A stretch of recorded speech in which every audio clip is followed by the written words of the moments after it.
Hello and welcome back to the Cosmic Goddess channel. I'm Fola and I'm here for Tarot Teachings, episode 3. Now I'm really excited because today we're going to be doing the High Priestess. Look at her in all her glory.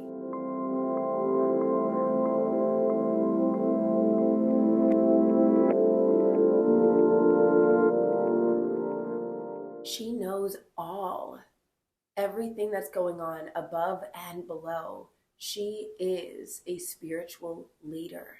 And if you look closely, she's sitting in between the two pillars of Boaz and Joachim from the Hebrew language of negation and affirmation. Now, negation sounds bad and affirmation sounds good, but neither are bad or good. Bad and good do not exist in her world. She is the perfect blend of the all.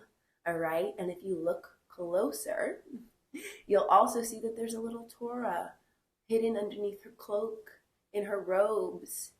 And that Torah being hidden, it represents spiritual knowledge. It represents the wisdom of the ancestors and of the gods that she's been entrusted with. Of course, you see the little cross on her chest as well. She is our feminine elder.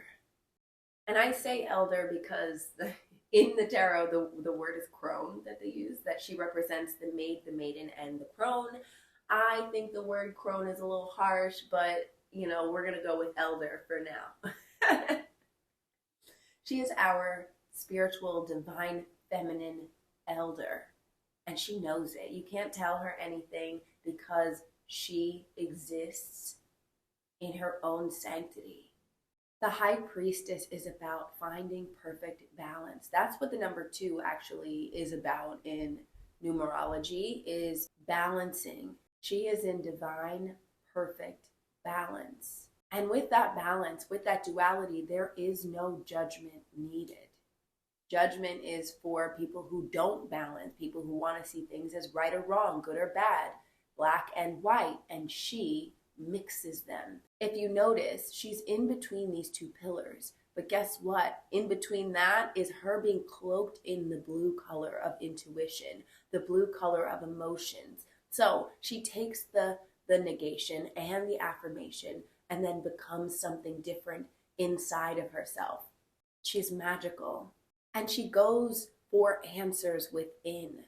She doesn't need anybody to tell her or to judge, to place judgment upon her about what is right, what is the right path for her to take.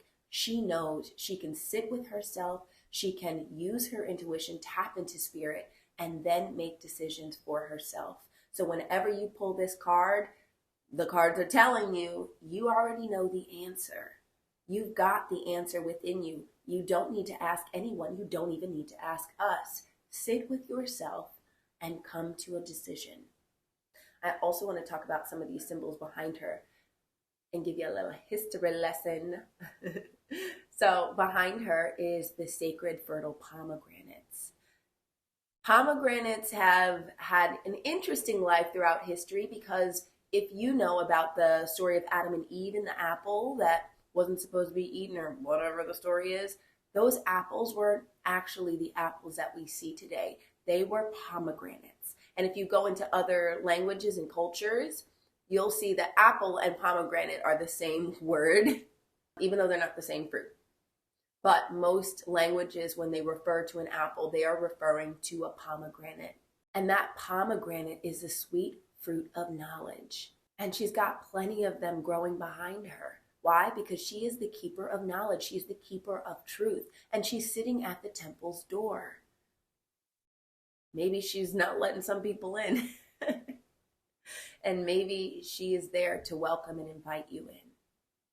I also want to take a look at the little moon, the crescent moon that's there at the bottom of her feet, represents the ships that are used to sail on waters. And so she is then sailing the emotional waters. That crescent moon also appears in her headdress. Yes, she's got the waxing moon, then the full moon, and then the waning moon, representing all cycles of the moon and its intuition and emotional vastness. The High Priestess, she's something special. She represents the evolution of a woman's presence. the evolution of feminine knowledge. And I say feminine knowledge, but that applies to everybody. We are all masculine and feminine forces just trying to find our equilibrium at all times. And that equilibrium is something that she has completely mastered. There's water spilling over at her feet, water behind her. It's a sea of vastness. The entire emotional range is at her feet. She knows how exactly to comfort her own self and others through emotional intelligence. That crown on top of her head, the waning, waxing, and full moon, it is the crown of Isis. She is divinely connected. She is divine spiritual presence in your life. Now, when she's reversed, we may have some problems here. There's something that you don't want to see. There's something that you're ignoring. You know what you might need to do. You know what the answer is, but you keep asking the same questions. You keep ignoring the advice that is screaming out from your soul, telling you, hey, you, we know what to do. Let us take control. Stop trying to shove your intuition away. When the High Priestess is reversed, she is highly manipulative. She is controlling other people's emotions, using her divinity as a form of weapon. A High Priestess reversed may be drunk on her own power, may be trying to manipulate and capitalize off of the duality of life, off of making everything seem separated. She is working her magic not for the greater good, but for the downfall of the greater good. Or when she shows up reversed, she is overly connected to spirit and not grounded here on earth. Because although she is very spiritual, look, there's green behind her. There's yellow behind her as well. The yellow is air and it's intellect. She's very highly intelligent, but the green there symbolizes her connection to earthly things, to this earthly realm.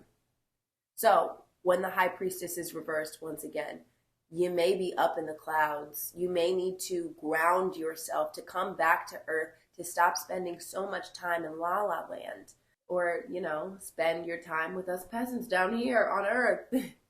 So if you're pulling the High Priestess reversed, maybe you need to spend more time developing your inner peace, developing your ability to be okay with making your own decisions. Because you do know, or, maybe you're losing yourself in your spirituality and ignoring everybody and everything around you. Maybe you are misusing your power, misusing the intuition that you have been given by the gods. And maybe you're just not seeing the signs that Spirit is showing in front of you. Spirit is always guiding us. And tapping into that High Priestess energy means looking for and acknowledging the signs that are put in your path. Because the High Priestess doesn't miss a thing. She is all-knowing.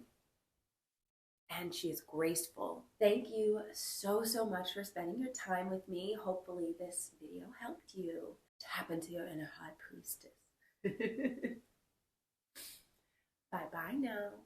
Take care.